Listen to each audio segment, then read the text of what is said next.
Good morning, everyone. Honorable Directors of the 4IR Polytechnics and Community Colleges, distinguished panel and speakers, lecturers and students from the 4IR Polytechnics and Community Colleges, webinar participants watching us live on YouTube, the dedicated organizing team behind the Entertainment 2.0 flagship international webinar. Ladies and gentlemen, a very good morning to all of you.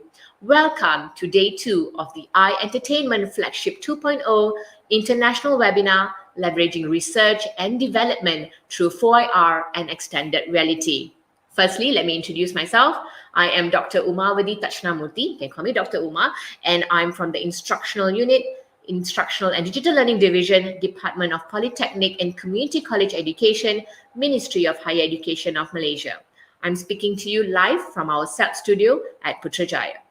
It's an honor for me to be part of this incredible initiative by the institution chosen to address the entertainment sector and related technologies, which is Selayang Community College, a DPCCE 4IR flagship. Before we start, I would like to invite everyone to recite the dua together and observe a moment of silence to seek for blessings from the Almighty for the success of our webinar today.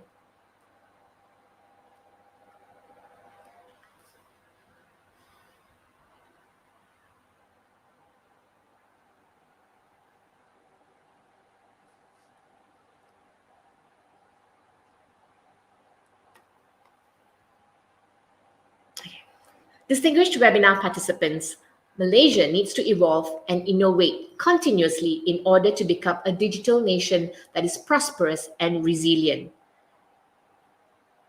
This means the supply of talent and skills required to drive both the digital economy and 4IR technology adoption will be increased, while R&D, commercialization, and innovation will be intensified.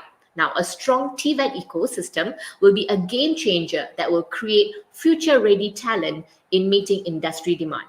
In line with this, the Department of Polytechnic and Community College Education, DPCCE 4IR flagships are a holistic, focus-based initiative.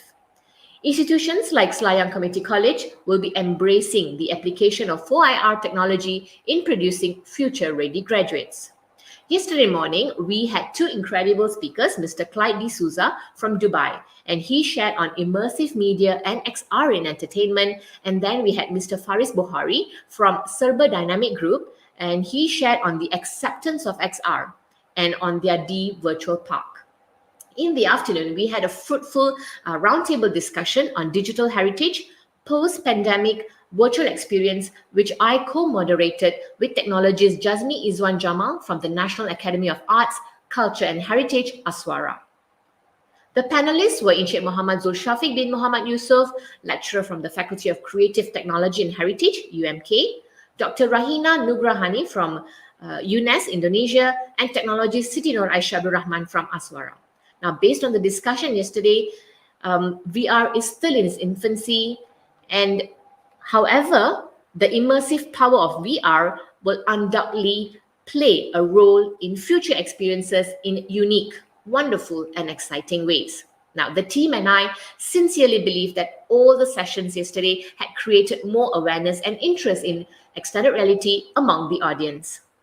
What's more exciting is there's also been some offline discussions on potential international collaborations between Selayang Community College and the panelists soon. Ladies and gentlemen, in the recently announced 12th Malaysia Plan for the TVET sector, emerging technologies will be leveraged to complement existing hands-on teaching and learning activities as well as R&D conducted in workshops. However, the pertinent question here is, how can VR and AR technology be widely used? Now, how do we create valuable content? As a developer, we need to know the purpose of developing one's VR, AR application and ensure it's meaningful content to the users. Now, to answer these questions, we have with us today Mr. Dendi Permadi, who is currently the Program Coordinator for Bachelor of Multimedia Virtual Reality at the Faculty of Creative Multimedia, Multimedia University, MMU Cyberjaya, Malaysia. He is a virtual, augmented, and mixed reality application developer. He obtained his degree, Bachelor of Multimedia Honours from University Utara Malaysia, UUM, and a Masters of Science in Creative Multimedia from Multimedia University. He has also attended a mobility postgraduate course at South Korea and a research collaboration at Politecnico di Torino, Italy. Prior to his appointment, he was a Unity 3D programmer at Verta Real Sdn Bhd, an indie game developer at White Kites Games, and a web application programmer at Taukala Sdn Bhd. His research interests are in the fields of virtual, augmented, and mixed reality, user engagement, and games. Now let's welcome Encik Dendi Permadi from MMU to learn more on virtual and augmented vision, making the impossible possible. The floor is yours, Dendi.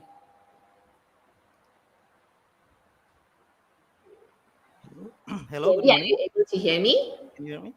Right. So, Yes, I can hear you. greetings from Multimedia University. Thank you very much for inviting me as a panel today. I'm really excited and feel happy to be able to share my experience here as a creative technologies and also as a lecturers in the MMU, which I focusedly teaching the virtual reality. Yeah. So I can start my slide now. Yes, you may. The floor Okay, is yours. thank you. So today's topic will be actually I write a book, and the book is still in the draft. The title of the book is Virtual Reality, and Augmented Visions, making the impossible possible. So today I will just share to you regarding this. So all right. So I'm currently teaching in the and also program coordinator in the Department of Virtual Reality in the Faculty of Creative Multimedia University. So my role as a VR designer and educator is really exciting to me. Being able to experience cutting edge technology is cool.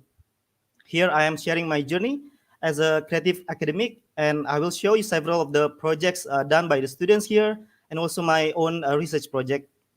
So working with my students enables me to dream more about the future.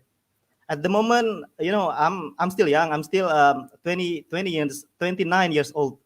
I'm not much older than my students actually, who are just less than 10 years older.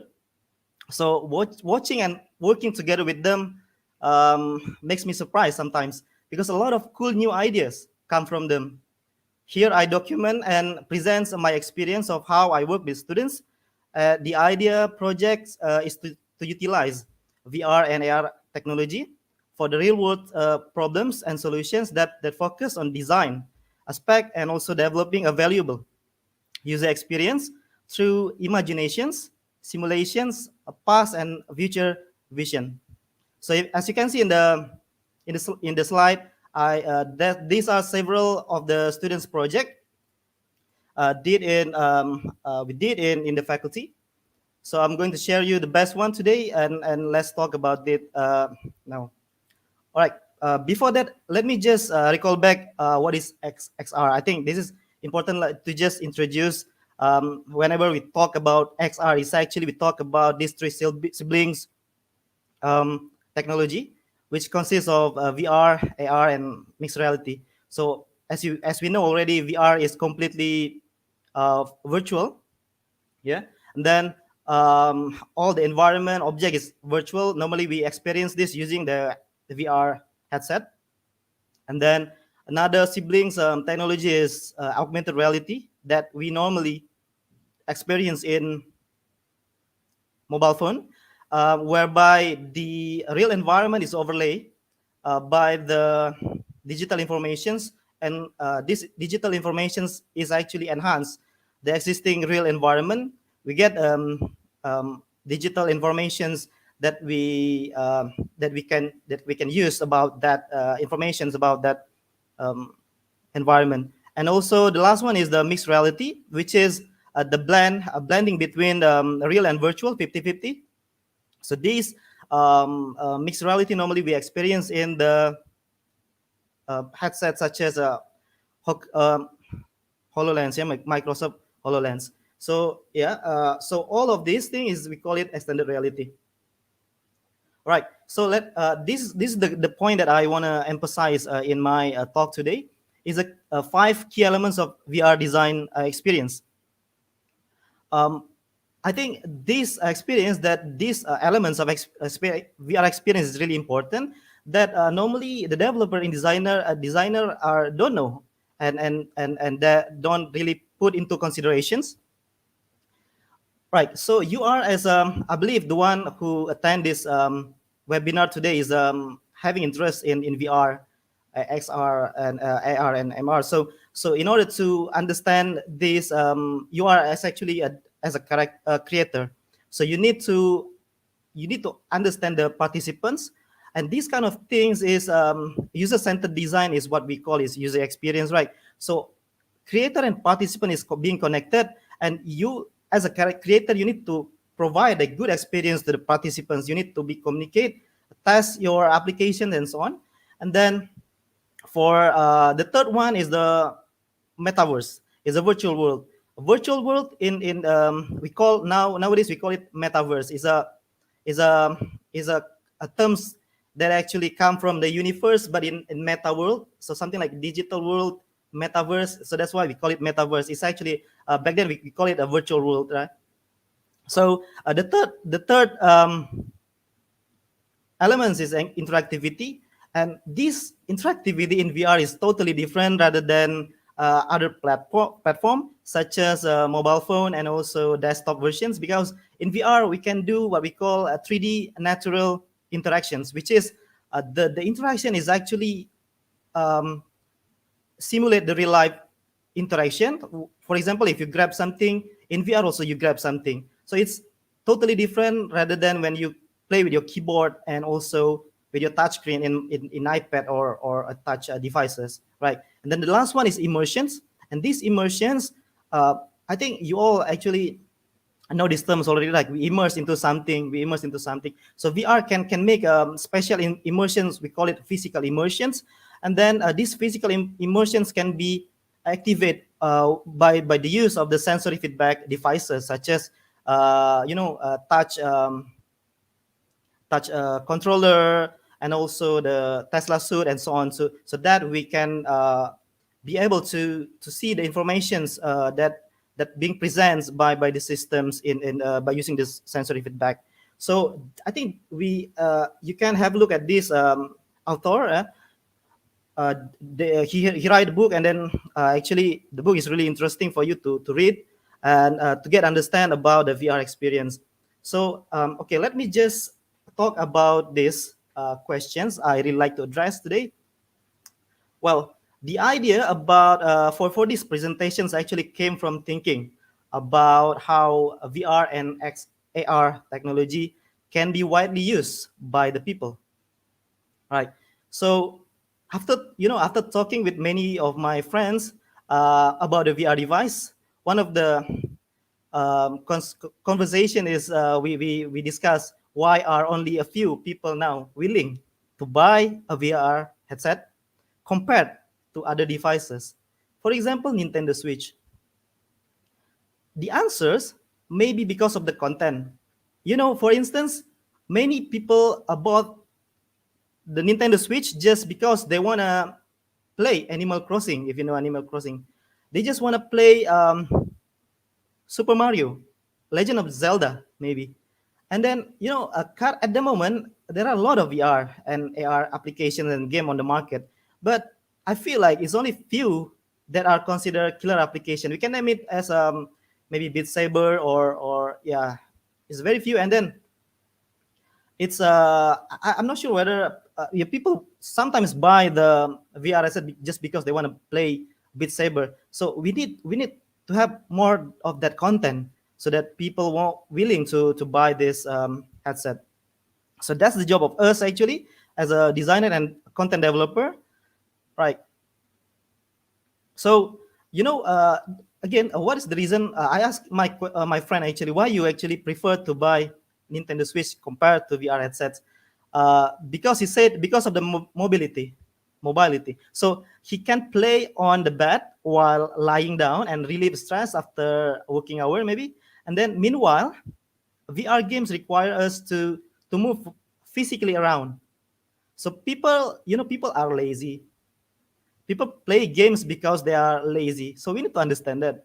And they want to enjoy spending their time effortlessly, physically. So that's really actually a very interesting statement. Therefore, hearing this statement actually made me thinking deeply about VR and AR experience. I began to ask, so what does VR and AR means? Is it only for the people that have the self motivation to move physically around? Who is actually the target user of VR applications and games? Can people who are not interested at the beginning try at least if there is a meaningful content appear? It is actually interesting to define what this technology is mean for, and that's the fun part for me personally. All right, let's just continue. But let's just moving back in the early 1940s, an odd name a gadget called televisions, televisions, was invented. At that time, only few people actually could predict the significance influence of this technology, televisions. But soon, the light from the TV was seen in every home in the country. Everybody owned television at home. So, like the televisions, my question is, can virtual reality perhaps achieve the same conditions? But how that can happen? Actually, the answer will be depends on the big tech company whether they want to leverage VR and AR as a daily life use devices. Just as with the early television set, it is actually a radical difference and new communication of technology. So these also remind us of what is a very early internet and mobile phone back then, which are actually slow and bulky. Then nowadays, in reality now, people actually cannot live without internet and also mobile phone. Imagine one day you are living without internet and mobile phone. So how you're going to proceed your life? So that's the fact. So these leave an open important questions to me. How can we make people unable to live without VR and AR in the future? Right. So I'm fully aware that we are not a big tech company such as a Facebook that has a power to set the whole world directions towards newly provided technology in the market. Instead, we might think of doing something valuable actions for VR and AR content development, such as creating an application that has a benefit for the society.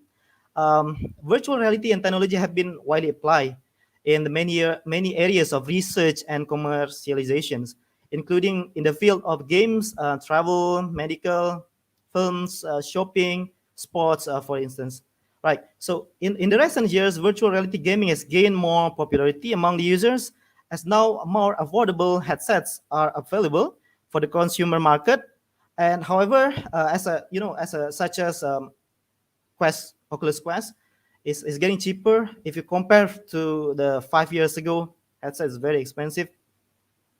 However, the big challenge now is many users have complained actually that the virtual games make them feel motion sickness, feel dizzy when they are using it. So that's the negative effect. So we need to think about it actually. So as a designer, we don't let people we don't force the people to experience that the motion sickness. So I actually when people talk about there's a level on the comfortness, there's a moderate hardcore level. People said if you play headset for many times you will get used to it. So but actually I didn't believe that. What I want to if I giving a chance to design a games or applications for VR, I will design something like more that will be comfortable. I will put on the top because a hardcore player also they need comfortable to be able to bear wearing the headset for a long time. That's the point. All right, this one I quote the value of good user experience by Mark Billinghurst, right? So I really like this concept idea of him because he mentioned, like, for example, a coffee you can buy in a traditional market with 20 cents a price only. And then when you create your own coffee at home, it costs only maybe 50 cents. And then what actually Starbucks did is they sell the coffee with a price of $3.5. Yeah. So how they do that? So they actually giving a valuable experience to the customer. They provide a nice space for people to hanging around with the friends, and then also provide a good Wi-Fi so that when if you are students you can stay while drinking a coffee. That actually the things that you pay actually. That value of experience. So for me, VR and AR is the same as well. The raw material is the real and virtual object. We can turn that into a visualization and cool tech. This will be make a wow factor. We always saying this wow factor, right? And then, but this wow factor cannot be lasting. It's only on the first moment when we try this application. It cannot engage us. It cannot make us retain to play that game again and again because we are only thinking the cool things. We suppose not think about the cool things. We suppose need to think about another value. For example, provide a good interactions, unique interactions. Storytelling is important to engage the player. Enjoyment, thinking of enjoyment and the content itself. Maybe you can put a cute, nice content to make people engage and feel connected with the games itself. Satisfaction, and also maybe you can provide associative value. So that's what I think is very important for us to consider when we design a game or VR applications. All right, so let me just start emphasize on the four key things that I want to highlight today. What actually VR can do for the user. The first one I believe is the fantasy imagination. It can trigger the user imaginations. So these terms we call immersion is actually the result of the power of imaginations. So pioneer in virtual reality state that this technology could provide an ultimate form of human and machine interactions because in VR we can do something like we call it natural user interface and interactions, such as we don't need to learn about how to use the keyboard. We don't need to learn about how to navigate your mouse. The interaction will be same as your real life. So that's the most important part. So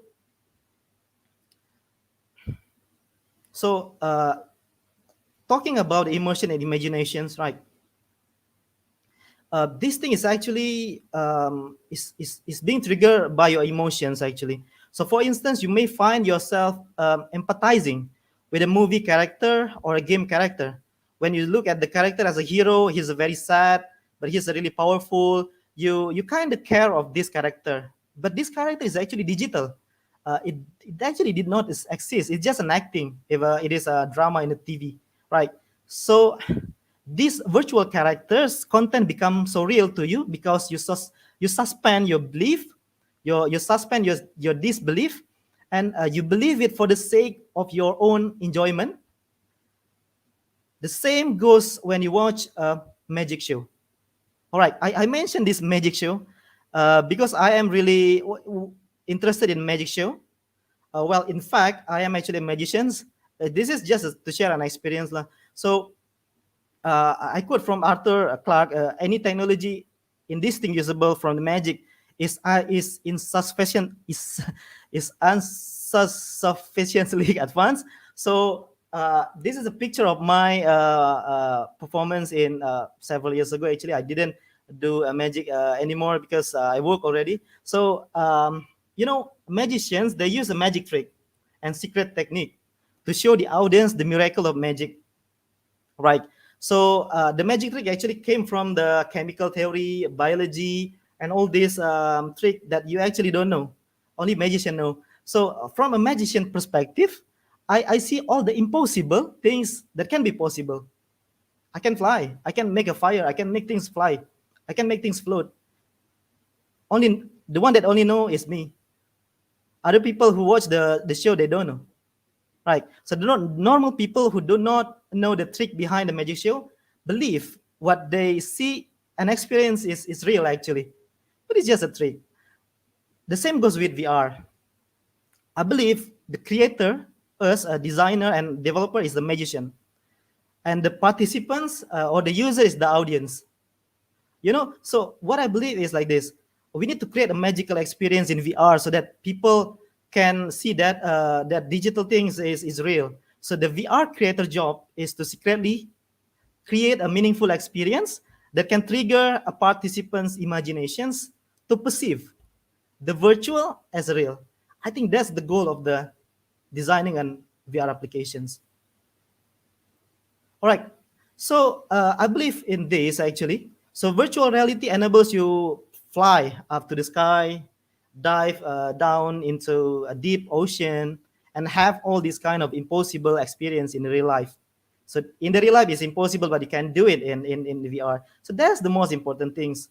So for me, this is the most exciting part of creating an VR application, and you need to make it so real, even though it's virtual. So virtual reality provide a fantastical world of imaginations, and it allow people to interact with the 3D space and the virtual object. It is a totally different from when you try in the desktop or mobile versions. So those who haven't tried VR, you need to try it, and then you need to try a good one actually, because there are a lot of bad applications for VR that makes you motion sickness and so on. But you need to find a good one, and then you this and this only will let you know the power of VR. All right. So let me discuss about this. This is one of my research actually, my master research. Oh, sorry. So the question is, how is fantasy in the real world setting? So there is a theory on this mixed fantasy. It's actually a balance between the both virtual and physical content. We just not like overlay the things on the top of the environment. We need to think about the shadow, about how it blend nicely with the with the real environment and so on. And in fact, maybe we can include voice interactions and appealing visual effect so that people know the power of VR. So another one is this one is also one of my project before I joined MMU as a lecturer. So in this case, I want to show you this. I did this back then in 2016, and whereby I actually experiment these things. Yep. So in the Google Cardboard, I utilize the camera on it, and then when I joined this global jam actually. So this guy Rian, he tasked my application, and he, as you can see, the creature is actually coming from the black hole, and then when you can see around, it's like a hologram. This is the concept of hologram that you can apply. Actually, I published this back then in the Play Store, but I take out it already. So in this case, we can choose if we want to teleport to the VR world, and then we will go inside the black hole, and then once we're inside the black hole, we are able to see another world. So that's the concept. I think is really good for triggering the user imaginations, right? Right. So let's move, because I have more slide to go. We just maybe can skip a few because I see now it's already 30 minutes. And then, okay, the one that I want to emphasize is the designing experience again. So in VR, in designing VR and applications, it's not about just a 3D modeling, scripting, using a plugin, or converting desktop versions to AR version. That's not it. You need to figure out what you are trying to give user with a meaningful and lasting experience. That's the point. Because and you need to know VR actually have this kind of unique experience. So do not just simply convert your desktop games or desktop application turns into VR. You need to think about the features that VR can do. Experiences VR is involving the sight and touch and hear at the moment. And then one of the things is sense of place. We call it proprioceptions. whereby when we are wearing the VR headset, we can sense the space, right? So if we walk towards if we walk forward, backward, we feel that, we see that also in the digital world. So that's kind of a sense of, we call it a sense of a proprioception. So we need to utilize this. And then nowadays, people, researchers are actually going to develop digital smell and taste. So this will add in more into the VR system so that it will make a very real. All right, this just wanted to highlight this. In order, we must have a user experience visions actually beyond the human computer interactions that comes from innovative thinking with open mind and heart. So don't just do for the sake of the cool only. So you need to listen to your user. What is the purpose actually you develop your application? If it is only showing up the technology, I think that's not good. So ask the user to test and feel applications, care about them, avoid the motion sickness when you design the games, so that people will when they try once, at least they will come back again to play your games, right? So that's the point. So Dandy, I have a question. Sorry to yeah. interrupt. So, before you get, I mean, how's the method that you use to collect data from your users before designing the content? Is it surveys, or is it interviews, or is it focus groups? What's the process like? Well, normally here in the faculty, at the beginning, I actually let my students testing the games. So I opened the lab for the week 1 and week 2 to test any VR games or any VR AR experience, and we discuss. We discuss together. We kind of do a focus group together, and then we compare. Okay. Now you see this one, the comfort level is moderate, right? And is this one is hardcore. So what do you think? Do you think it is good to provide this kind of experience? It's cool experience, but it's motion sickness. What do you think? Some talk about this as good. Some talk at this no. So this kind of argument is really important for us, because before we begin, we need to understand. We just not like simply design a game and then in the middle of the development. Of course, we have a alpha test and beta test, right? After the development pipeline methodology. First, we design. We do first we do a requirement analysis first, right? So we need to know what is actually we want, and we can take out actually those that we don't need, even though it's good. So, but if it is good, but if it is not really important, so we just take out that. So then after that, we design the games, the characters and everything, and after that we develop. We do scripting, remodeling, and after that we need to test. So that's the important part. So normally in MMU we normally do a game day event whereby we let the user the other students to try the VR games done by the virtual reality students, so that they can get a feedback. Normally we giving them a kind of survey things about their opinions, and also somehow I told them to do what we call open observations, and also maybe put an open-ended questions at the towards the ends of the development, maybe before 5 weeks or 3 weeks to finish, so that they in the 1 month, in 3 weeks they can maybe based on the feedback they can fix it. They can redesign it, or not redesign it, They can throw away improve those the negative things. experience. Yeah. Yeah. All right. Okay, so let me just continue about my second point. Yeah, is what VR can do is the simulations. All right, a lot of VR company now doing this actually simulations. They sell this as a this is a good experience actually, because only VR can do this. This one is one of my project with IMU, International Medical University. This project we actually we do a training simulations on the basic life support, the CPR things. So if you see here in this project, we try to blend together the real one that we record in the green screen, and then we let the user to when they are wearing these applications, they can learn from the real one, and then they can test it like this, right? So as you can see here, we can do this in VR. We cannot do this movement in the desktop or mobile phone. This is the power of VR. We can and then this is really good because once we create this one applications, the instructor, you don't need to repeat it again and again because it's already in the system. You are being recorded already in the systems, and then you just let the students wearing this VR headset, and then there is a you already inside the application. So this kind of idea is really good, and I think this kind of things we can implement for us in the simulations. We can mimic the natural 3D. We call it natural 3D interaction. So it's different than normal interaction, which is 2D, right? All right. So let's just talk about presence. Yeah.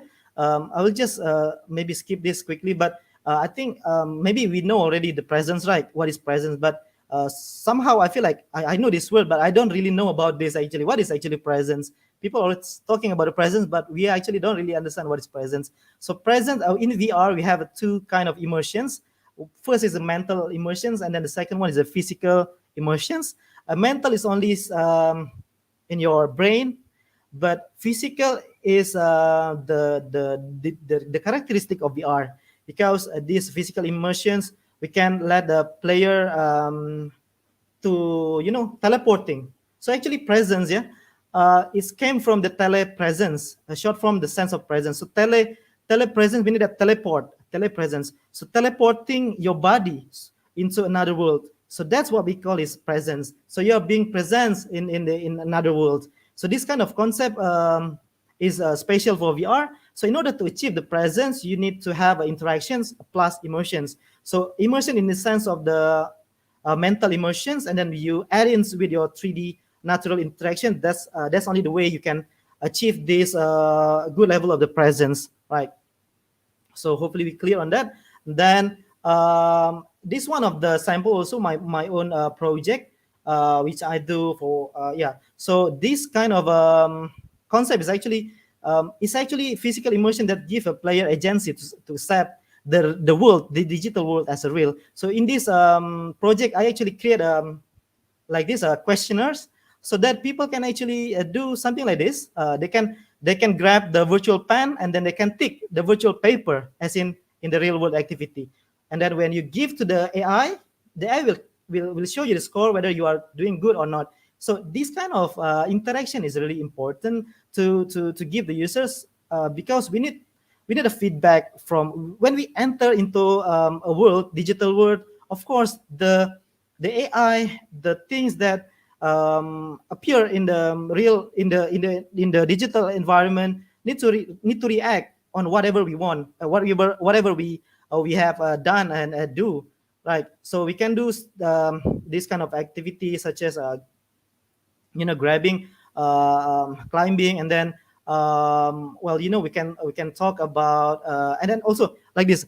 This is the part where I think is most the good part of VR, because in VR we can actually simulate dangerous things, right? So we can ask the user to act quickly, giving them time, and then to react on whatever they did, and then at the end we can actually showing them the score or what went well and what can be done better. So this all the calculation is done throughout the VR experience. I think this is important because this kind of gamifications and evaluation is good, because otherwise when they try a simulator, they just don't know what is the result, right? What they have done well or not, or if they want to repeat it again, the one that got lower score, they can repeat it. So this is the power of VR actually. Imagine if we set this in the real life situations, we cannot repeat something like this, and then we cannot set something like suddenly there's a fire, there's a lighting dangerous moment. We cannot simulate this, and this kind of calculation is one of the good idea, I think, based on from my research, right? So This one is student assignment under my class actually. So they are creating a nanotechnology laboratory with virtual reality. So the things that they want to emphasize here is the safety training procedure, because these all nanotechnology particles and chemical is dangerous. So for the first time students, maybe they find it difficult, and then they scared because the material can burn your hand. And then so if they do something mistake, they actually can repeat it again and again. So that's the power of VR. So we can overcome the power of potential of human error by providing the pre-training exercise before they do the real one. I think that's the concept of simulations that being widely used by a lot of researchers and the company, right? All right, so next one, yeah, this one, I'm just talking about this. Actually, virtual reality in education is not my interest, really, to tell you the truth, because my interest is more in the game design and how to engage the player and so on. But I end up got a few students, master students, postgraduate students, doing research on VR education, and I think it's quite okay to include a kind of a gamifications inside the applications, because for example in this case we can put like a gamification missions. Before you're able to enter the lab, you need to wear the face mask, gloves, Google and protective suits, otherwise the door is locked. So this kind of gamifications is actually is good things, because in the real life, once if you enter and then if you forget to wearing the gloves, no one check you if you are enter individually, right? So this kind of AI system is really good for applying in VR. All right. So another sample also, these applications done by my students. In this case, you can scan the socket and then you can learn about the components. So people like us, we don't know about this, right? So in this case, we can learn about this, and then if your socket at home broken, you can just use this application and learn about how to change the socket. So this is the real socket, and then we can scan it, and then we can know the procedure how to replace. Then we know we can know about the not this kind of wire that being provided in the socket, right? So again, what I believe in VR is we can overcome real world limitations, right? So it is important. Simulation in education is as an effective style, because we can provide an AI system, we can provide a check whereby we can just let the user play, and then all the score system checking whether they are doing good or not is checked done by the AI. So that's the important part of this when you create a VR applications. Another sample, just to showcase this. This student is very creative. They actually they create this fire extinguisher, but they attach the controller there, and then they make a simple mechanism to when you press the fire extinguisher, you actually press the controller. So in this case, when you do this, you will feel like you are really holding. You get the sensations of really holding the fire extinguisher. So I think this one of the good implementation ideation for us also. Okay, now let's talk about this another point that I want to emphasize: time travel. VR can do a time travel. We can, in this case, is one of my project when I was in Italy 3 years ago. So we did this. We reconstruct this UNESCO site in Italy. So this castle is called Serralunga di Alba Castle.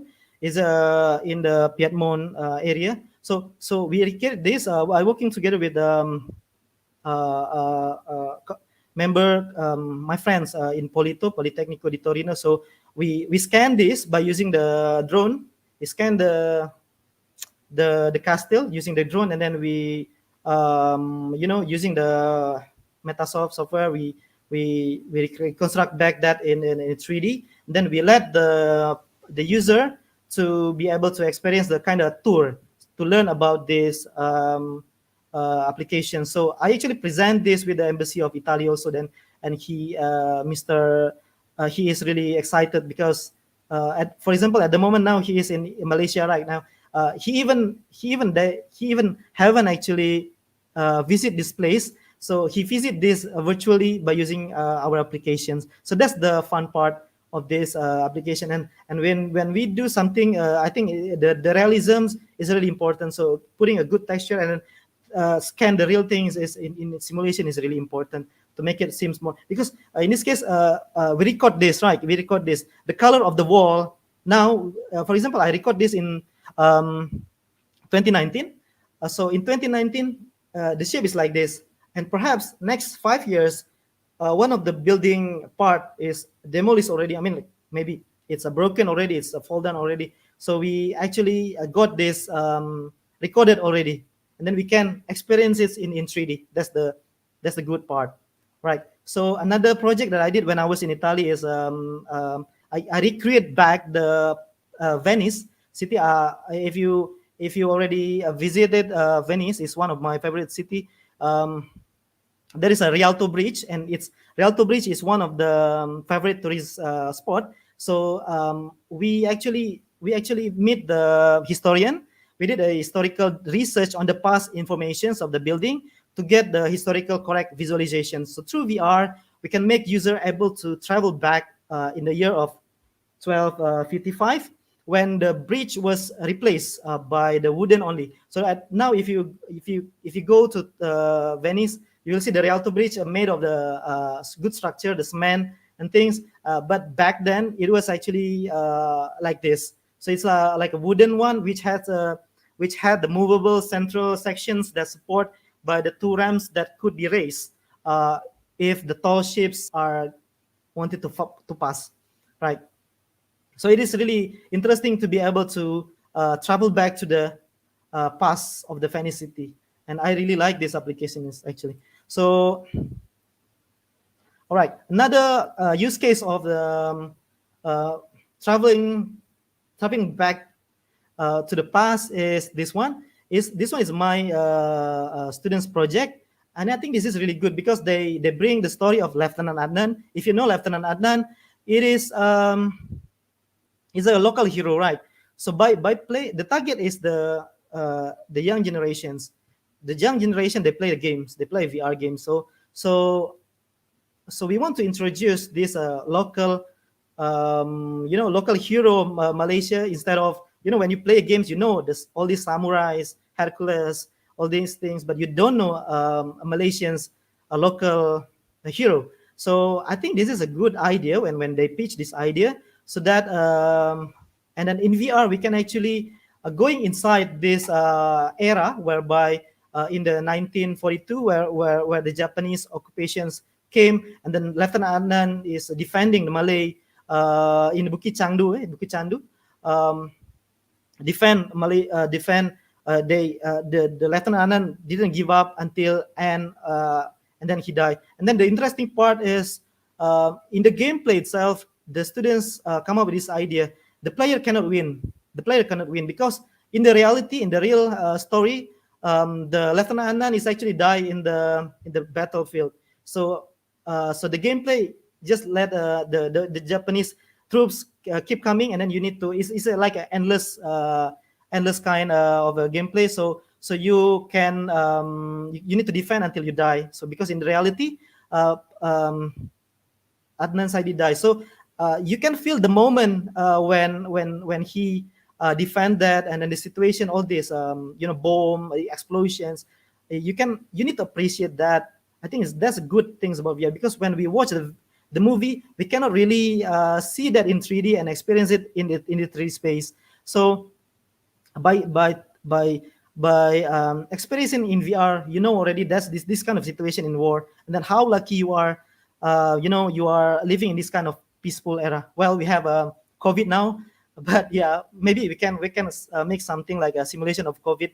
Then when we test this application 5 years later, then it is kind of a appreciation moment that we pass through these difficult times. Yeah. So another sample is going to the futures, and this kind of things involve the imaginations. Is one of the project also. This kind of okay, the game name is Pudu. If you know, Pudu is a jail, right, in the KL. So that this kind of concept of Pudu jail they bring up, and then they come up with this idea of the mutant and things that happen in the future, and this kind of imagination is really good, I think, to visualize in the VR, right? So it's horror games, yeah. They actually plan to publish this in the Steam, but because there's still a lot of bug here and there, so they still keep this. But maybe you can, if you know Lieutenant Anan and this game, they plan to actually publish. So maybe you can wait for any information's update if you are interested in this game, because playing in the as a Lieutenant Anan is really cool, right? And then playing with a Pudu in the Pudu jail is really good experience for especially for Malaysians, I think, market. All right, so let me just talk to the last section, the future vision. This illustration is made by my students actually. So for me, VR might not be able to be might not be comfortable for long gameplay, because people might not be able to bear wearing the VR headset for a long time.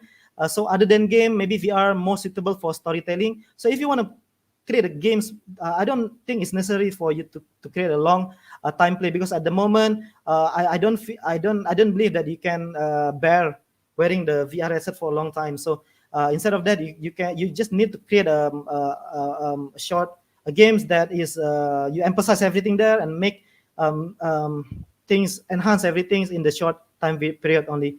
That can be through the storytelling applications. Also can be training and simulation, because training and simulation normally only short time only. So we can document the 3D also, and also communication. So however, the entertainment VR will provide unique experience. So designer need to think how to avoid negative feeling. So I think the features that you need to do now is you need to design for comfort and accessibility for VR, so that people can really experience the true power of VR. So pay attention to this word, comfort and accessibility. That's what I believe. All right, so let's just move back then, when people want to try a VR, AR games. They're using the backpack, bulky eyewear, and then into 2009, we can scan the black and white marker, and then now we can use in the modern smartphone and tablet. So now, Google already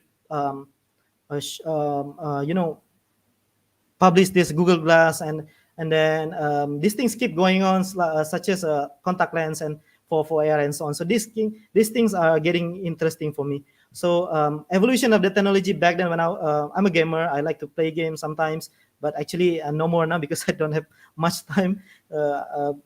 So back then, when I wanted to play games, I need to buy powerful PCs, right? Like a Dota and so on, Counter-Strike. So, but now we can play that on the laptop, and even now we can play it on the mobile phone. So I never imagined actually we can play Dota, something like a Mobile Legend and so on, in the mobile phone. So that's really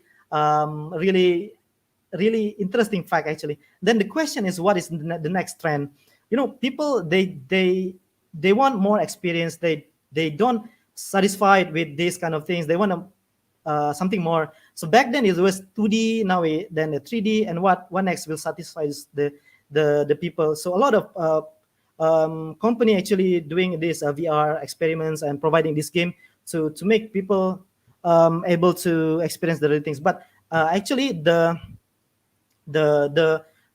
real deal actually in the future for me is this kind of scene where you look at the Iron Man movie, Tony Stark, whereby you can see the hologram, and then you can share the experience. Like VR actually, the one that can experience that is only yourself, because you're wearing this Google, and then it's completely blocked, right? So it's not open. So, but in the something that you see in the Tony Stark movie, we can actually touch these things, and this will be the real deal for the future. And I hope that as researchers we try to do this. Well, a lot of use case already being used for holograms, such as using the glasses method, using the fan, or even using the plasma light, right? I watched by research by the Japanese university. They create a plasma that can float, is a light that can float the point is we need to find a light that can float on the air. That's the key point. And plasma can, but plasma is really hot. You cannot touch. If you touch a plasma, your finger will be burned. And that's yeah. So hopefully next will be this. And another, I think, yeah, I watched yesterday's talking about the volumetric video. I think this is a futures. I think volumetric videos. So in this case, in this use case, they record moment, dancing moments, and then I think when I watch this, I think it's really good. I imagine something like this. Imagine that if you have a baby now, if you have a baby, you can record your baby and then let your kids test the record in 3D space maybe 10 years later. So it will be really interesting, right? Now I'm looking at my own baby photo, and it is on 2D photo. Imagine if you can see yourself in the 3D space when you are a baby. So that's really a touching moment. You grow, man. You are like this kids, cute kids. Then now you are grow into a good man maybe. So this kind of use case of the volumetric video is really good, I think. Okay, Yeah. so the thing is we need to have a valuable content. That's the most important part.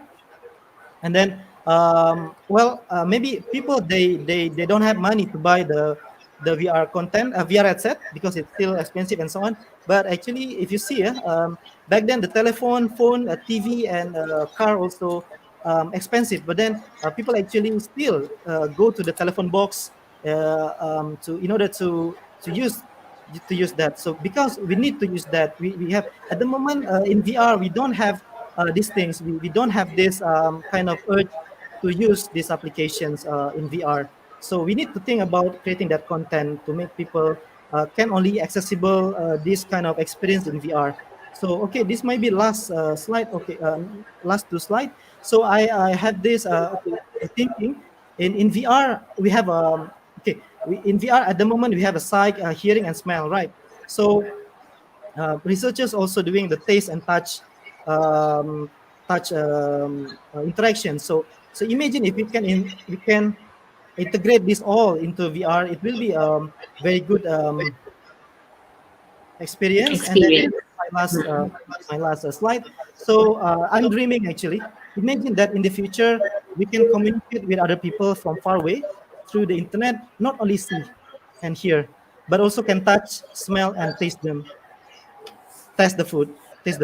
So imagine like me, I'm an Indonesian. I stay in KL, in Cyberjaya for a long time. I didn't, because of the pandemic, I cannot I cannot even eat my favorite food from my hometown. So imagine that in the future, when I want to contact my mom, I miss my mom, then I can see him, I can see her, I can I can hear her voice, and I can also hug and touch her via internet, and also I can smell her perfume. I can also taste food that she cooked, and that's actually a pretty uh, valuable experience for the future for VR, I think. And that's I hope researchers are doing these things so that if this is become reality, it is really good.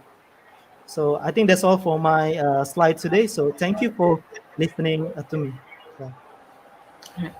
All right, so thank you, Dendi, for sharing with us these amazing things. I mean, your students were incredible. Okay, so we have, let's take some questions. So the first question, as a lecturer, what do you think of the quality of content created by your students? Are their works in line with the current needs of VR gaming?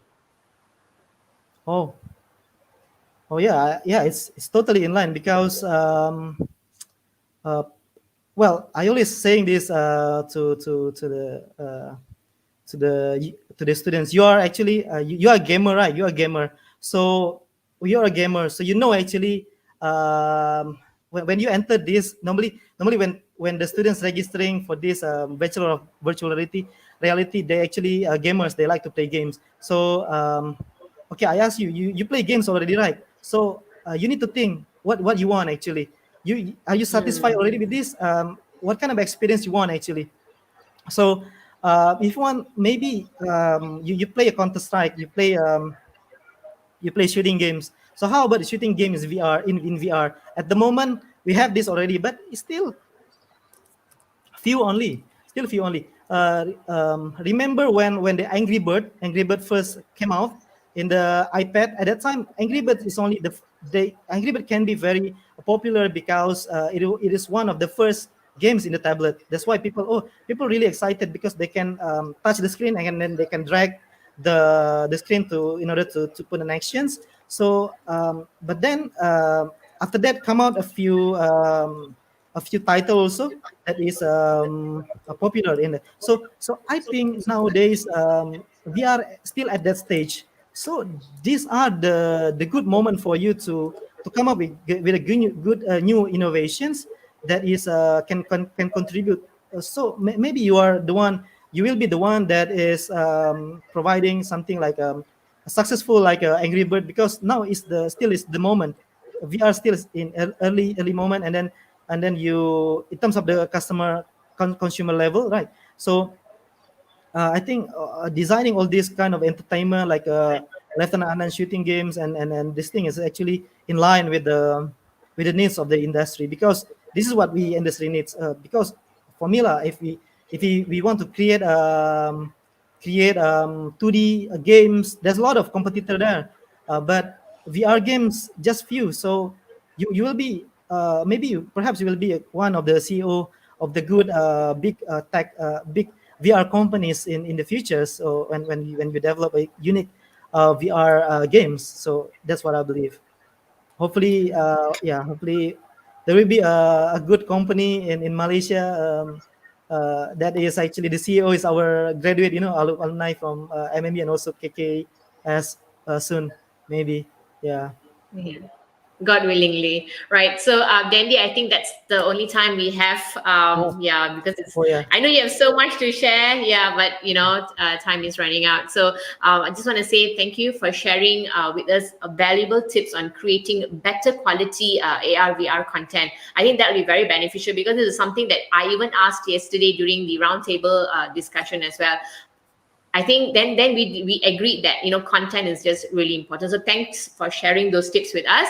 All right, so now we'll go for a short break, and we'll see you at 11:05 with our next speaker, Dr. Muhammad Hair Nordin from UTM, with his topic on supporting distance learning with extended reality. So before we go for the short break, there'll be a video from MMU. Thank you.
Welcome back, everyone, to the final webinar slot of the iEntertainment Flagship 2.0 International Webinar, Leveraging Research and Development through 4IR and Extended Reality. Ladies and gentlemen, research has shown that students do not learn effectively from video lectures alone.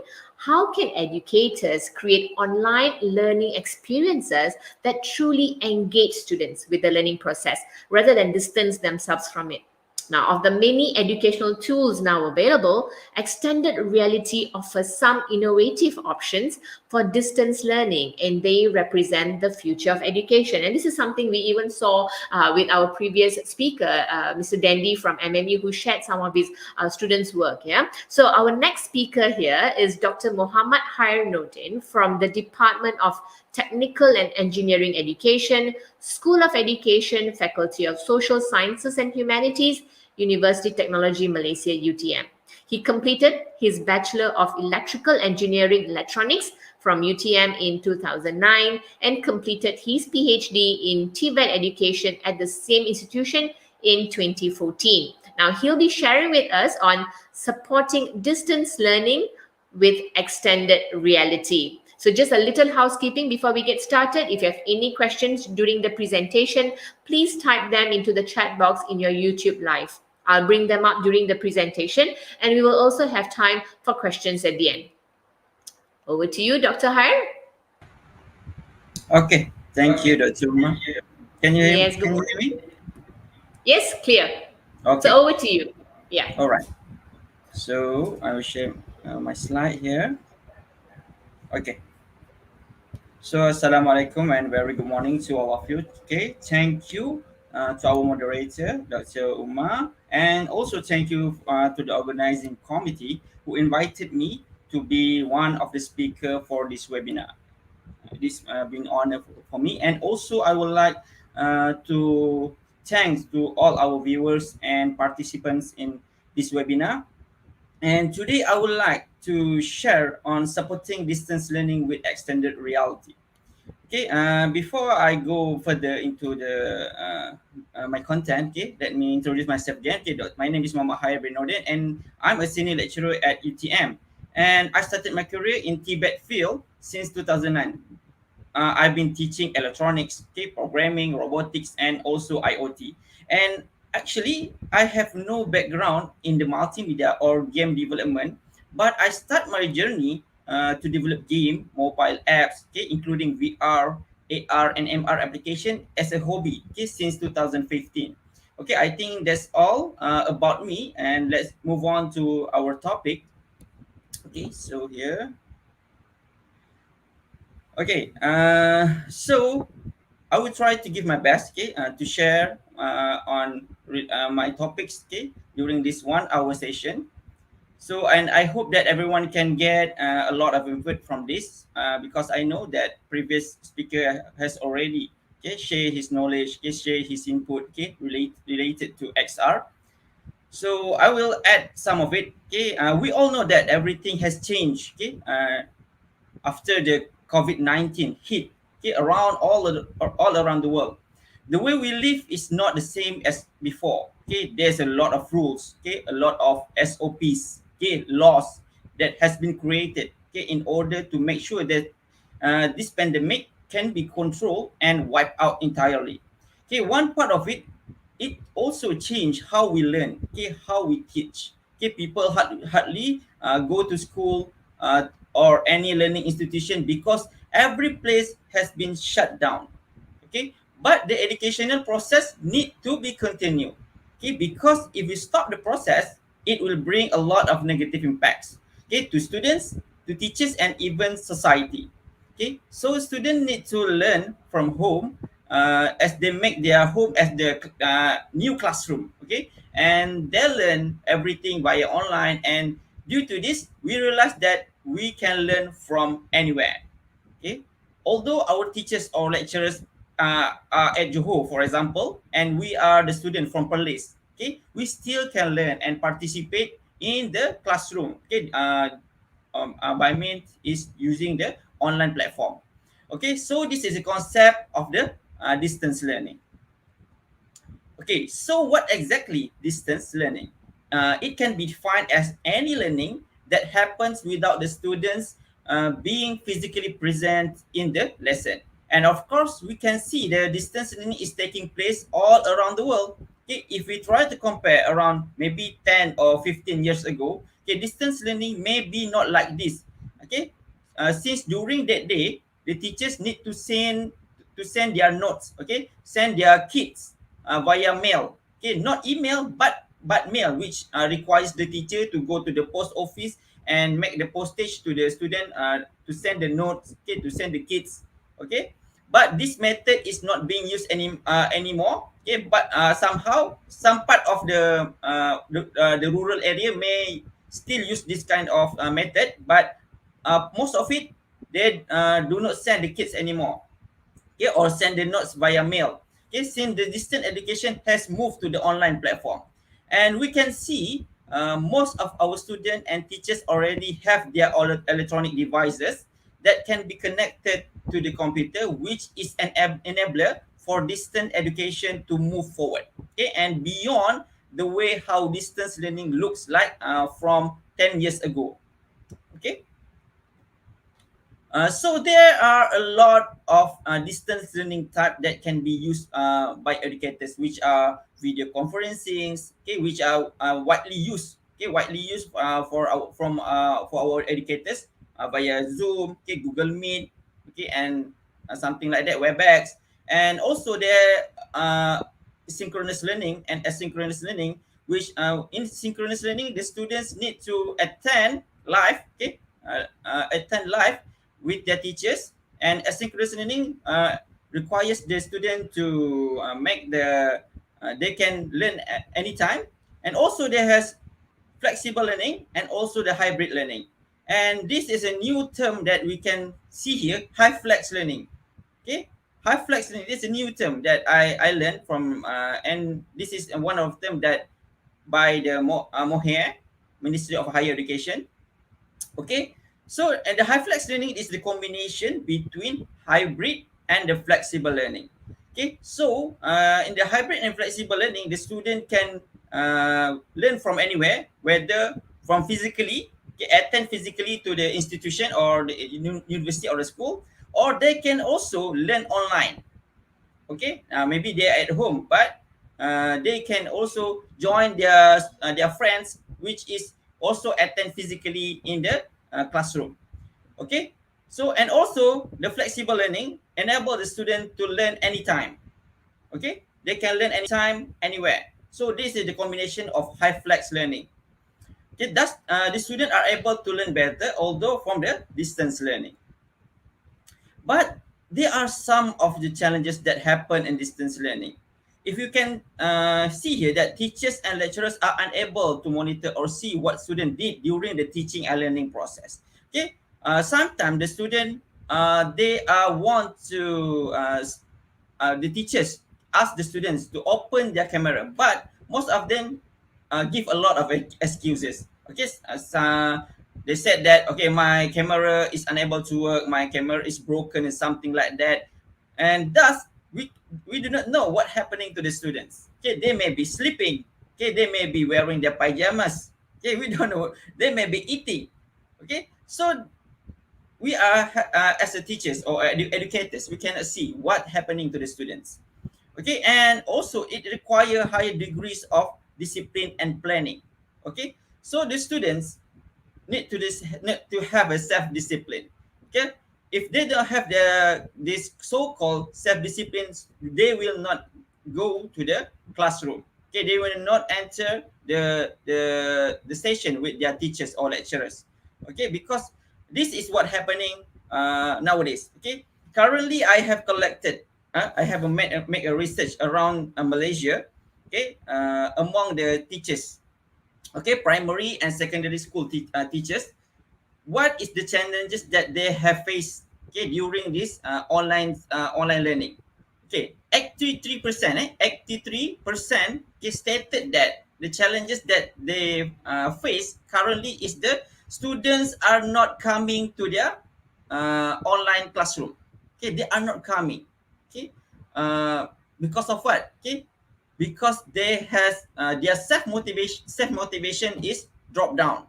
Okay, they lack of self motivation, and students tend to get bored. Okay, because teachers using the same way, okay, same teaching method every day, okay, using WebEx, and then just see the PowerPoint or slideshow, and maybe and then some gamification, okay, maybe using Kahoot, okay, the same thing they use they facing every day. So this student Okay, they are bored. Okay, because they cannot see their friends, they cannot play with their friends, they cannot interact physically with their friends. Because we as a human being, we need physical interaction. We need something that can motivate us. Okay, so this is not happening in an online classroom because they cannot interact. Okay, they cannot talk to their friends.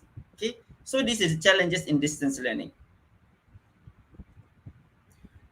So before we go any further to the content, so we try to compare, okay, traditional classroom and the current classroom. Okay, I am sure that we know how the traditional classroom looks like. Okay, because we try to remember, okay, how our traditional classroom during our primary school. Okay, the environment, okay, the tools that used by our teachers, okay, the tools that we use during the learning process. Okay, there is no whiteboard, okay, there is no smart board, okay, there is no smartphone, and also no internet connection. Okay, maybe there is an internet connection, but there is very limited and slow, and not many people has access to the computer or internet. We are fully depending on our teachers during that day, okay, to get information and input, as we don't have Mr. Google, we don't have Dr. Google, okay, during that day to search for information. Or maybe the best method for us to get more information is by going to the library, okay, finding the books, okay, and reading all the books there, or maybe go through some newspaper, something like that. But these methods teaching and learning process seem obsolete, okay, as the technology evolve. Okay, the rapid changes in technology has gave a lot of impact on our daily life in each aspect. Okay, the way we think, okay, the way we see, the way we hear, and a lot more. These rapid changes will happen due to the Industrial Revolution 4.0. Okay, or we call it as Industri 4.0. People around us keep talking about this. Okay, the impact on our life. Okay, and as far as the impact of IR 4.0 to the education. Yes, it cannot be denied that this revolution has significant impact on education. But how actually this IR 4.0 impact education? Okay, as we know, IR 4.0 emphasize on cyber physical systems, which of course it requires internet connection. Okay, and we know that everything is connected, okay, to internet nowadays, and we all connected to internet, and internet has become as part of our life. Okay, what happened to you if there is no internet connection for a day? Okay, maybe you become stressed. Okay, you cannot think what to do, you become unorganized, and you lost your mind. Okay, but why does this happen? Because we are already familiar and attached to the technology itself. Okay, so I want to ask you, okay, what is the first thing that you did, okay, once you wake up from your sleep? Okay, is it your kiss your wife or your spouse? Okay, your husband? Hug You your look for kids? your phone. Yes, you're looking for your You look for your phone. Yeah. yes. Okay, that is the first thing that you will do. Okay, you look for your phone because what? I don't know. Because we already attached to our phone. Okay, we look for our messages. Okay, we look at our WhatsApp. We look at our Facebook because we already addicted to it.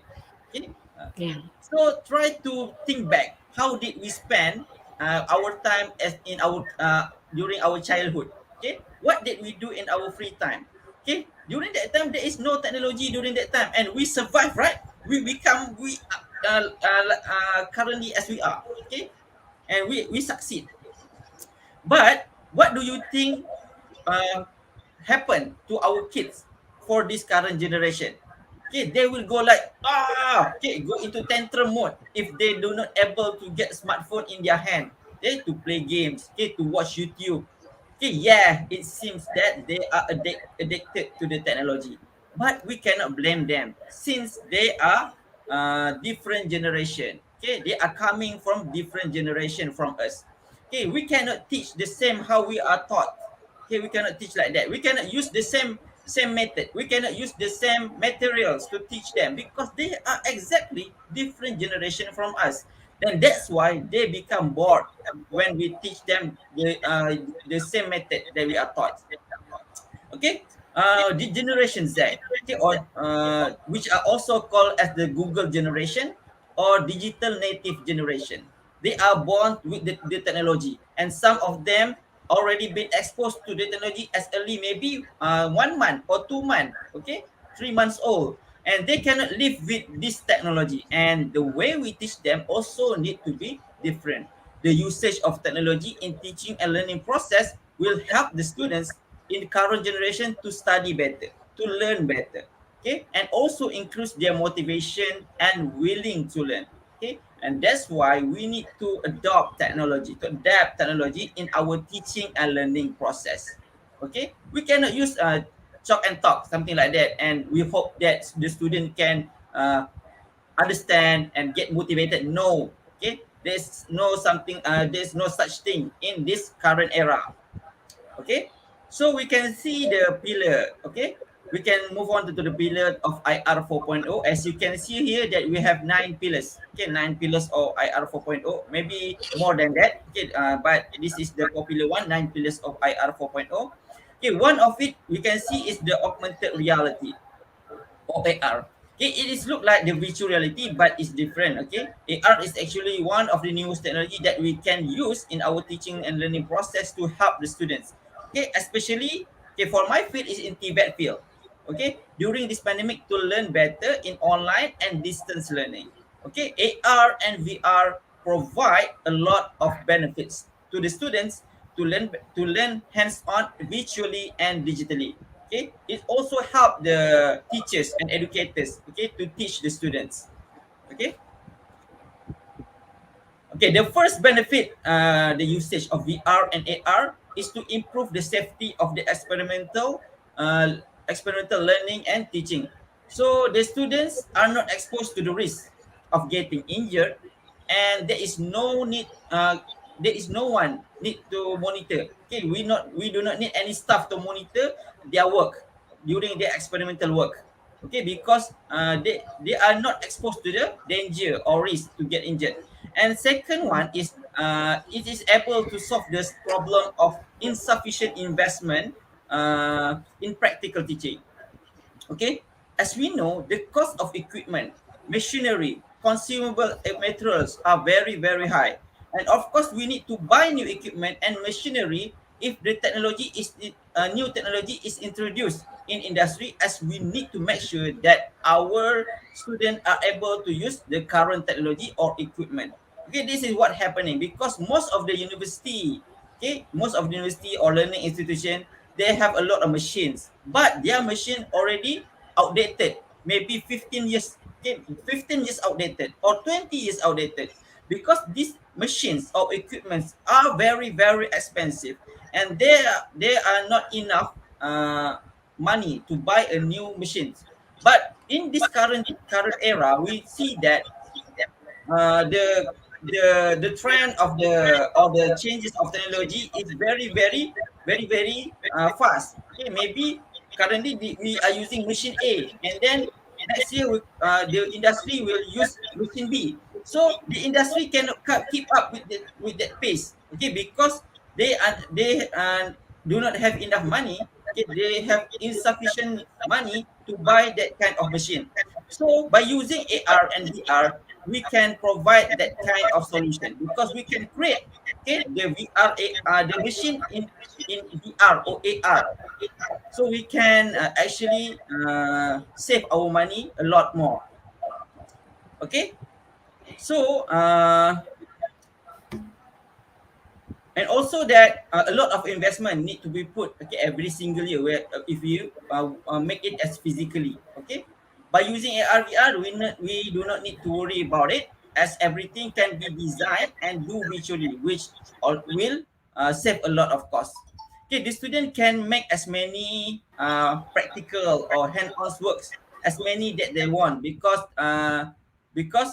they do not they do not need to worry on the consumable materials that they use. Okay, the third one is that the AR and VR are able to enhance the learner's interest and enthusiasm for learning. Okay, not only that, the students are also able to get their flexible time to learn. Okay, as for the current practice, student only can make hand-on work during certain period of time in lab or workshop. Okay, not only that, they need a staff to watch their work, okay, to prevent any accident from happening. Okay, but by using AR and VR, the problem can be solved, and the student now can learn anytime and learn anywhere. Okay, although the experience provided by AR and VR is not the 100% the same. Okay, okay, this is the statement that I stated, that is not 100% the same as the physical hands-on, but at least it is able to expose the student to see and know how to do the hands-on work visually. Okay, we just want to give their early exposure so that they know, okay, this is how we want to make the hands-on work. Okay, this is very important, especially in TVET field, as currently in TVET we are facing a lot of challenges, which one of it is we cannot teach the student face to face. Okay, so that is the problem. So as for me in Malaysia, okay, face to face or hands on works are limited. Okay, before COVID, I can teach hands-on subject for 15 weeks. Okay, 15 weeks for semester. But during the COVID, lecturer is only allowed to make face-to-face class for only 5 weeks, 4 to 5 weeks. Okay, that's the maximum. Okay, for the same subject. And also for the next semester, I will teaching the hands-on for 5 weeks also. Okay, so what do you think about cramping the 15 weeks hands-on works to 5 weeks only? So these are the challenges that we face, okay, as instructors or lecturers. Okay, this is also happening to every institution in Malaysia, which most of the physical hands-on works need to be done online. So what is the solution? Is just providing video for the student to watch is enough to make them understand? Okay, is by providing article enough to make them see better about the hands-on work? Okay, this is where AR and VR come to the rescue. Okay, so first of all, I did not claim that AR and VR fit for all. Okay, and or can solve the problem that we are facing right now. AR and VR are one of the solution. Okay, there are maybe a lot of solution, but AR and VR, okay, is one of the solution. It is not necessary for us to use AR and VR for every subject, since the solution is not cheap. Okay, as the other solution. If there is other solution for us to deliver our teaching better, then you can use, okay, you can use that solution as long as that we are able to preserve the quality of our teaching. Okay, so how we can actually support distance learning through XR or AR or VR? So as we know that XR provide a lot of possibilities, okay, and can go beyond online learning. We are not necessarily conduct distance learning via online, because sometimes that the student may have problem with their internet connection. So the student may have the experience to learn by using this technology. They can use this application whether in offline mode or online mode, as we try to help the student as much as we can. Okay, sometimes we as educators or the content creators are forgetting about this. We need to make sure that our distance learning not only can be accessed online, but also can be accessed offline. Okay, not everyone has the access to the internet. Not everyone has the access to the high technology. Okay, we need to make sure that our solution, our method is suitable and appropriate for our students. Okay? If our students are from the urban area, yes, it is possible for us to make it as online, okay, fully online based on the AR or VR app. If they are from the rural area, we need to make some adjustment, okay, just to make sure that our solution are able to fit our student needs. Okay, so this is the some solution that I have think, okay, and we can use for supporting the distance learning by using the XR. Okay, the first one is the virtual classroom, which is we have everyone in there. Okay, it just like a physical classroom, but we try to make it as a virtual classroom, which we can see, Okay, when we come to the classroom, we can see everybody in there. Okay, we can see our friend in there. We can see that Ahmad is sitting in front of us. Maimuna is on our right. Okay, and Ah Chong in our left. Okay, Murugan at our back. So we can see that our friend is there. Okay, but they attend the classroom. Okay, in digitally. Okay, digitally. So the connection is like a multiplayer gaming.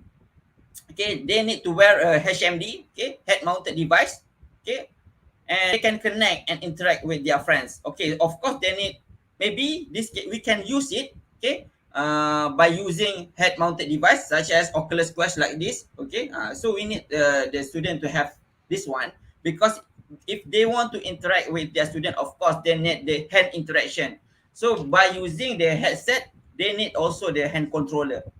Okay, so they need this type of technology in their home. Okay, so this is suitable for the students that in the urban area. Okay, which is also they need a good internet connection. Okay, then gamification and game based learning. Okay, they can learn by using game. Okay, and also game based learning, because we know that when we try to expose the students to the game or any gamification learning, okay, their motivation will increase. Okay, they're, because this is generation Z that we're talking about. Okay, they love playing game. They love to play games. Okay, play games. Okay, then rather just watching what teachers teaching. Okay, so based on the e-learning industry's research in 2018, that gamification increased 14% of the student skills. Okay, and the second one, this is the popular one that I think has been carried out by a lot of teachers and lecturers. Okay, even though that the students, okay, the students at their own home, okay, the teacher will go to the any maybe zoo, okay, maybe museum, okay, and they will make a virtual exploration. Okay, they will make a virtual exploration. Okay, and today we will go to the zoo. Okay, and the student will go can go anywhere by using VR or AR technology, because that will grab the student attention to, and also can improve their motivation. So the teachers can reduce the worry. Okay, because they do not need to monitor the student anymore. Okay, because they do not expose to the risk. Do not reduce do not expose to any danger.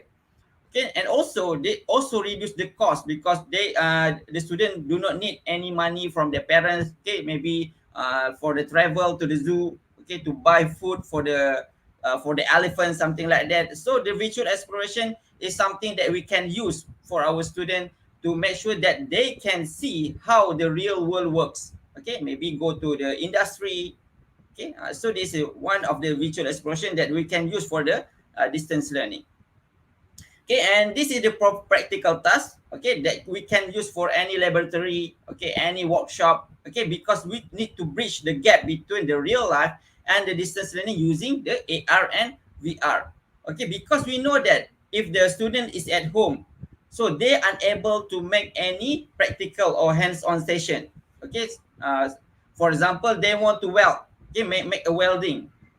So of course they don't have the welding material or the welding equipment in their home. So how we want to help the student to get this experience?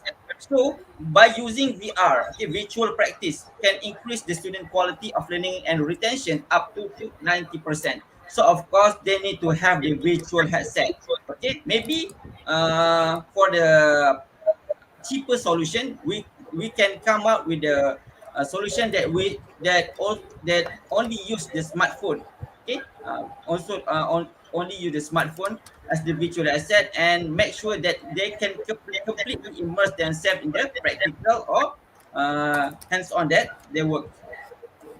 And another one is language barrier, because sometimes that we have a language barrier. Okay, maybe our friend cannot speak in Malay. Okay, maybe our friend cannot speak in English very well. So by using the virtual reality, okay, it has the capability to provide seamless education for the people learning in the second language, because maybe in the virtual reality it has the capability to translate. Okay, it can be instantly translate, okay, to the mother tongue language that used by the user, okay, or the students. So the students are able to learn better and understand at faster rate. Okay, because this is happening. This is happened to me during my study in degree, because my lecturer is from another country. Okay, so he had his own accent when teaching in English. So his accent is very hard, and his English, the pronunciation of his English cannot be understood, okay, by me and my friends. So this is some language barrier for us. So end up what happened, okay? So he end up giving the examination question for us, okay, because he know that every student cannot understand what he taught. Okay, so so we have the examination question and also the examination answer.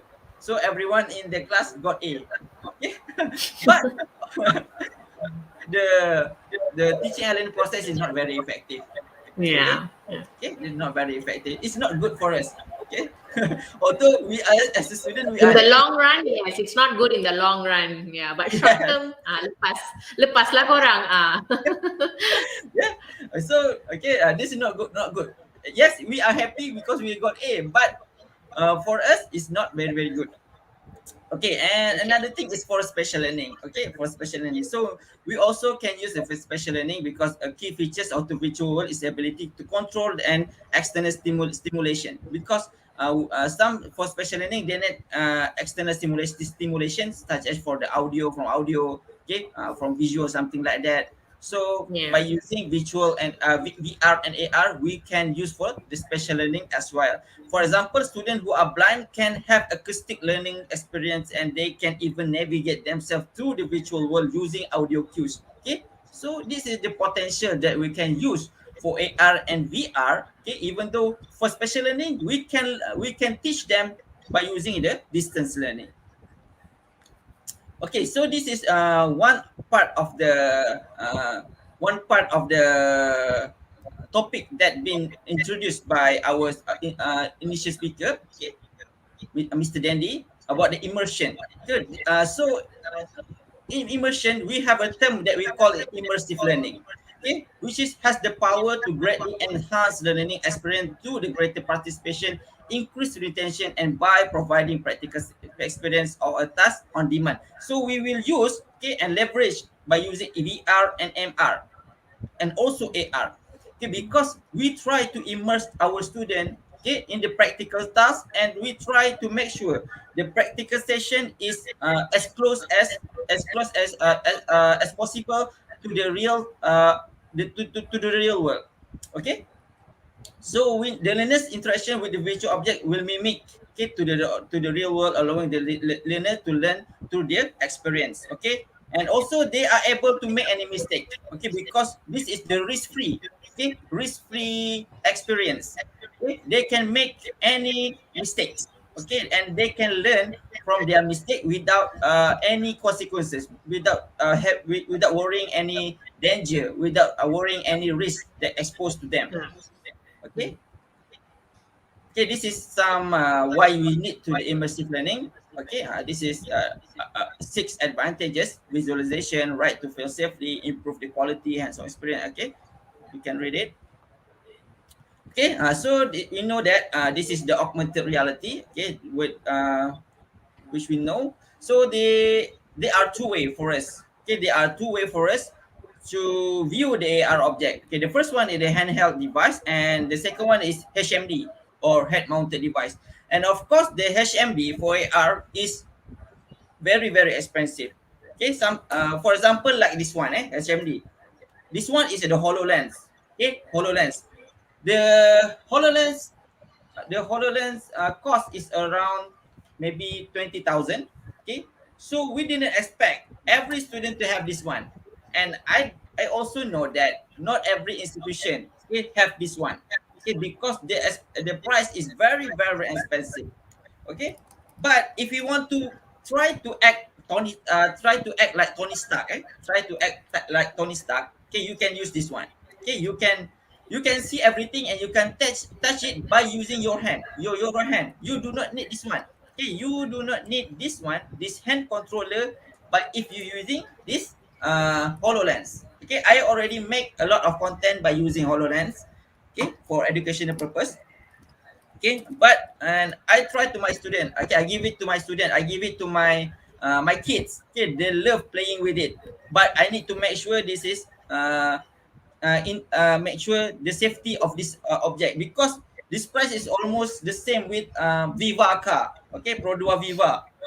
So I need to make sure, okay, the safety of this equipment. Okay, because it is very very expensive. Okay, so that's why we need to make sure what kind of method, what kind of content that we need to deliver to our student. Maybe for AR we can use the handheld device. Okay, because we know that every smartphone has this requirement, because smartphone has camera, smartphone has GPS, compass, CPU, GPU, RAM, and accelerometer.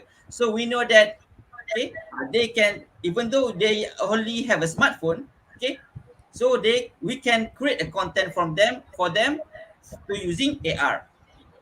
Okay, but there are a lot of potential. Okay, if you want to make some equipment AR related, okay, we can produce that one, but the price is very very expensive. Okay, Boxford has already make, okay, some technology for welding by using augmented reality, and I think I think in Malaysia already bought this augmented reality technology for welding. I don't remember, maybe in Polytechnic or Kolej Komuniti, something like that. Because I don't. Last week I read some article on it. They bought this technology. Okay, you can see this technology for the AR for the welding.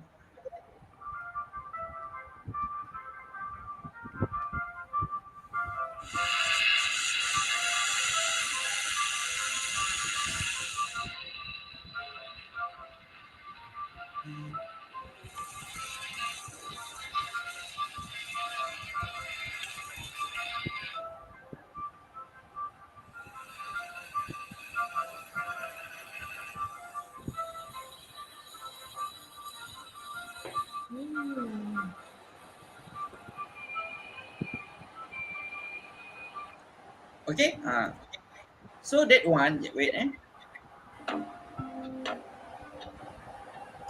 Okay, so this one is very very expensive technology. You can see here they do not make. If you can see physically, they do not need any physical electrode, something like that. They just make it everything digitally. But this solution is very very expensive. I think it's around maybe almost 1 million, something like that. Okay, so this is very expensive. Okay, Hmm. okay, this is the one that we can use for esport, for esport, because we know that for esport is the player is already sit on the chair, okay, and Hmm. it's not very very healthy. Okay, so why not we make the esports, okay, something like this, because by using AR and VR technology, we can make it much more better, because they can run there, jump here, jump there. So they will much more healthy, okay, compared just sitting on the chair. Okay, we can see here this esport we call it as hado. Okay, we call it as hado.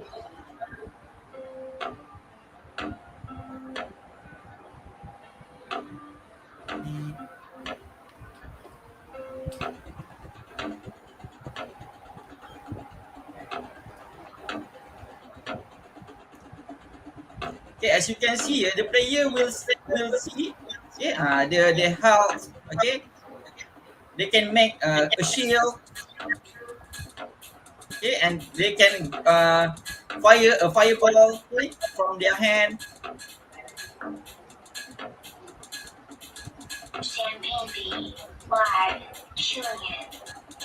Okay, so this is the solution for us that we can use for the Hmm. sport. Okay, it's Hmm. quite interesting. I think in Malaysia is we already have this kind of sport. Okay, in Johor, I think before COVID-19 pandemic hit the world. Okay, I think 3 or 4 years ago they have this one in Iskandar. Okay, okay, this is for the virtual reality. Okay, also we know that if we want to experience VR sufficiently, so we need an audio. Okay, we need a video, we need an image. Okay, so there are two type of headset that you can use. Okay, the first one is smartphone display headset, and the second one is the built-in display headset, which is much more expensive. Okay, such as Oculus Quest, HTC Vive, or something like that. But we know that our student is not all our student is capable of buying all kind of equipments. So that's why we need to make sure to consider to reconsider to make the content based on the smartphone, because we also able to create a content VR by using a smartphone. Okay, okay, wait, okay, by using the VR box. Okay, so the student just buy. Okay, we know that every student have their own smartphone. Okay, they also have because smartphone is very cheap, maybe around 300, maybe 400. So they just need to buy this VR box, okay, or Google Cardboard, which is only cost them about 10 or 15 ringgits only. Okay, 10 or 15 ringgits only. Okay, so we need to make sure that our solution fit for all. Okay, but if we have our own laboratory, okay, our own laboratory that we need to make the student, okay, learn digitally. Okay, to learn digitally, we can use Oculus Quest and HTC Vive. Okay, or maybe another HMD, okay, VR HMD that we can put in our laboratory. Okay, and then they can learn how to be a mechanic. Okay, to learn how to repair a car. Okay, in automotive field. Okay, by using VR. Okay, I show you the example.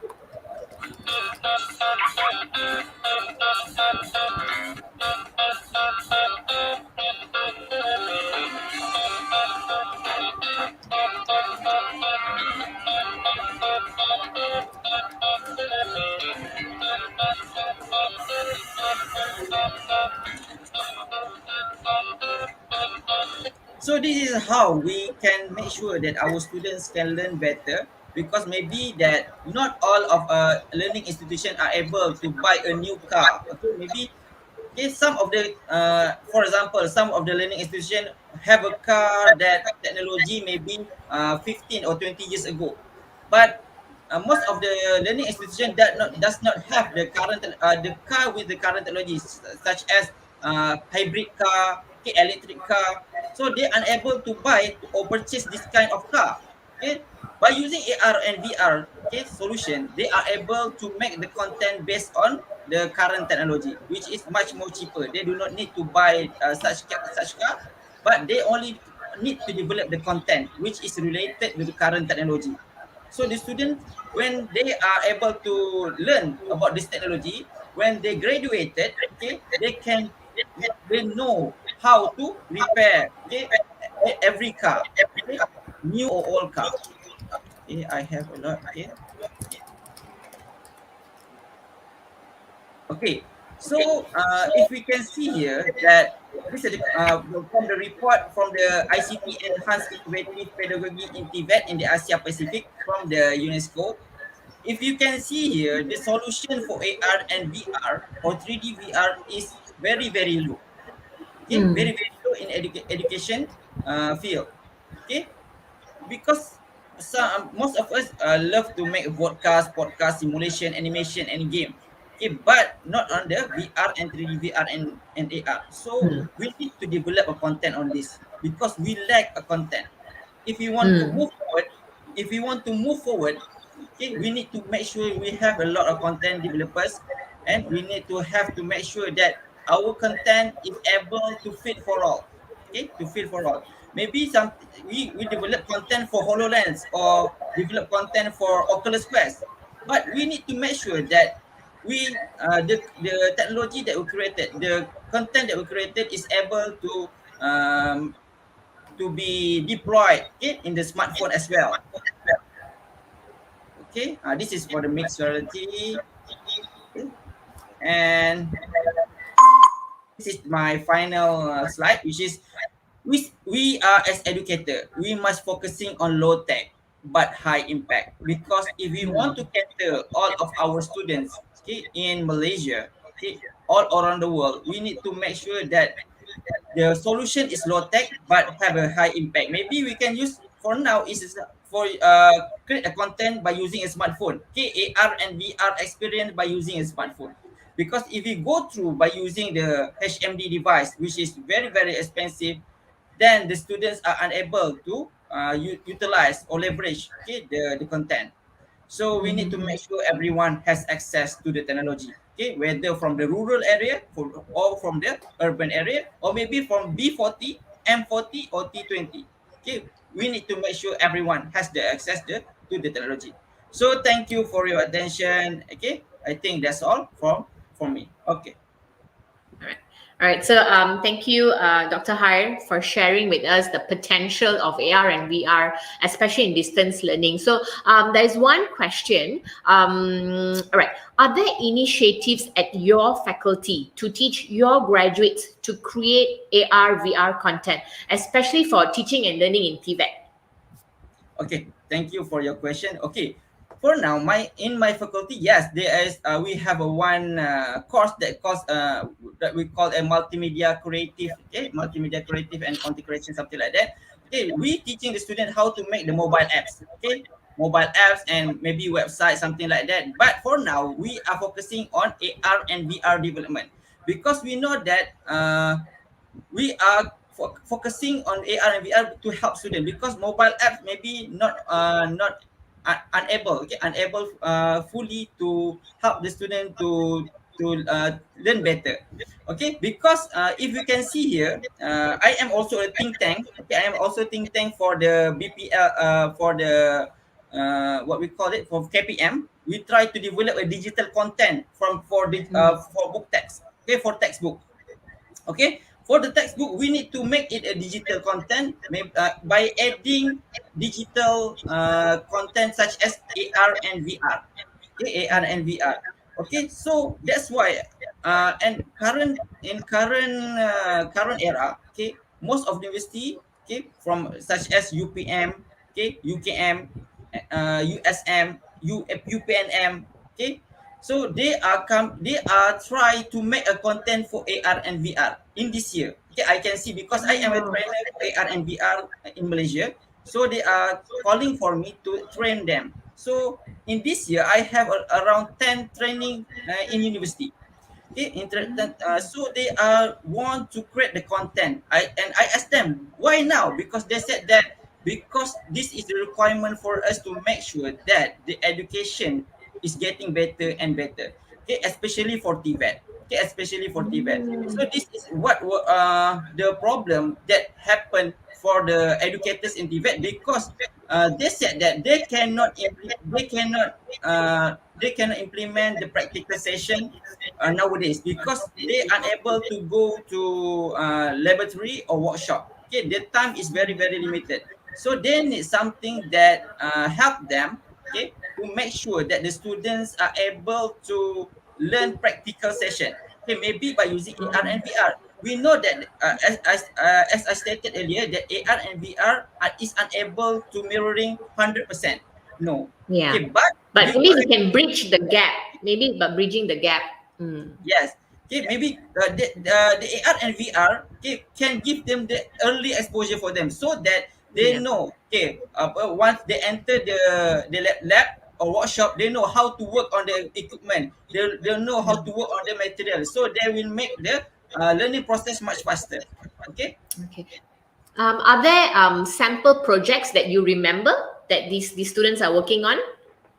Yes, as for me, okay, I am using this one. I am using Oculus Quest. Okay, yeah, I am using Oculus Quest to make a content which is for the MCB. Okay, MCB, what you call miniature circuit breaker. Okay, for the electrical,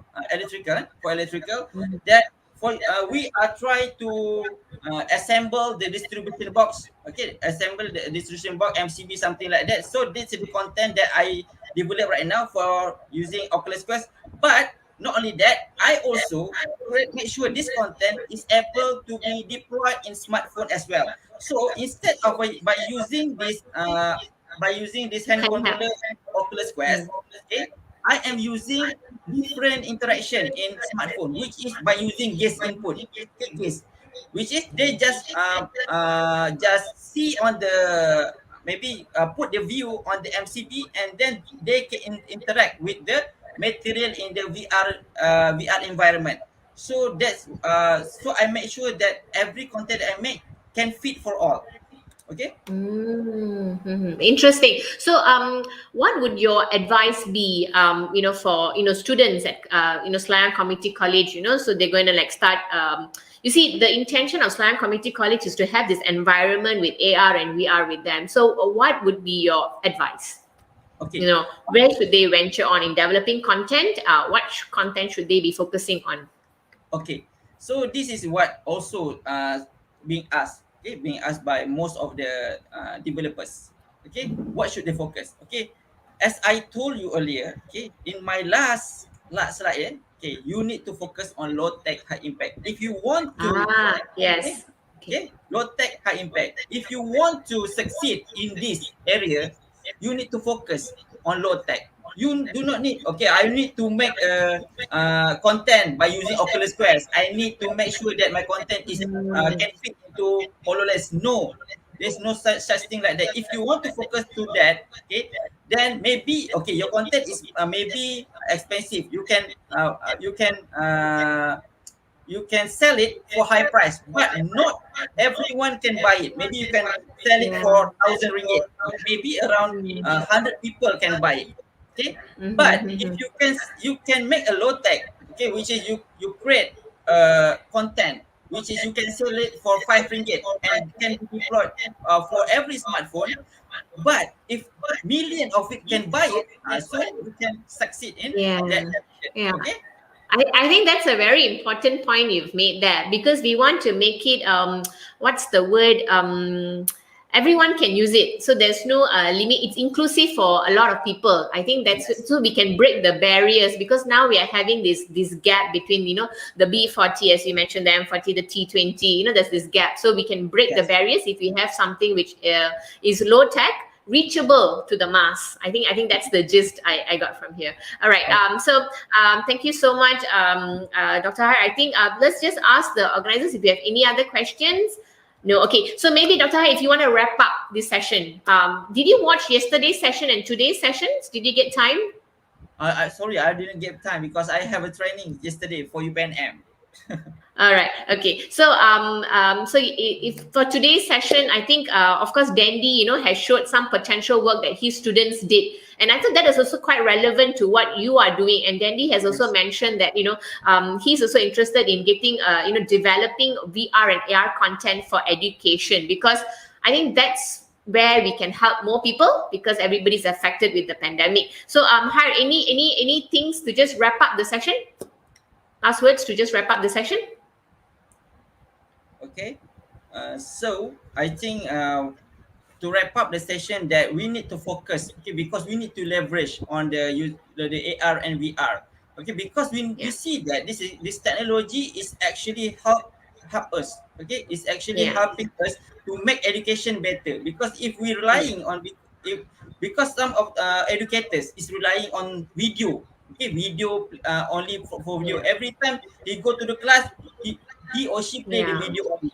Okay, so we need to change that kind of mindset, okay, as educators. We need to change the mindset. We need to go for higher technology. So there is AR and VR, okay, and also MR.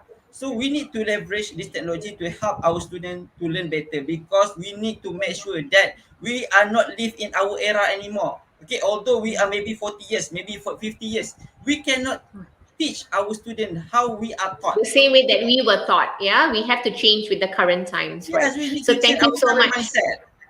Correct, Okay. correct. So thank you so much, Dr. Muhammad Har, for the sharing, for your sharing today. I believe that this session is also valuable to educators out there, those viewers who are watching it from YouTube Live. So, ladies and gentlemen, looks like we have come to the end of the Entertainment 2.0 Flagships International Webinar after the sharing from the different sessions held yesterday and today, over 1.5 days. So we sincerely believe that these sessions were able to inspire you to explore more on the potential of XR in our lives, right? So thanks again for joining us today, and we will see you next time with another arrangement of wonderful speakers. So I just want to thank the organizing team for this incredible initiative. All right, yes, that's right. Thank you, Kolej Komuniti Selayang. Thank you all for joining us. So please fill up the form given on YouTube Live, and I'll see you around next time. All right, take care, everyone. Be safe.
Ish.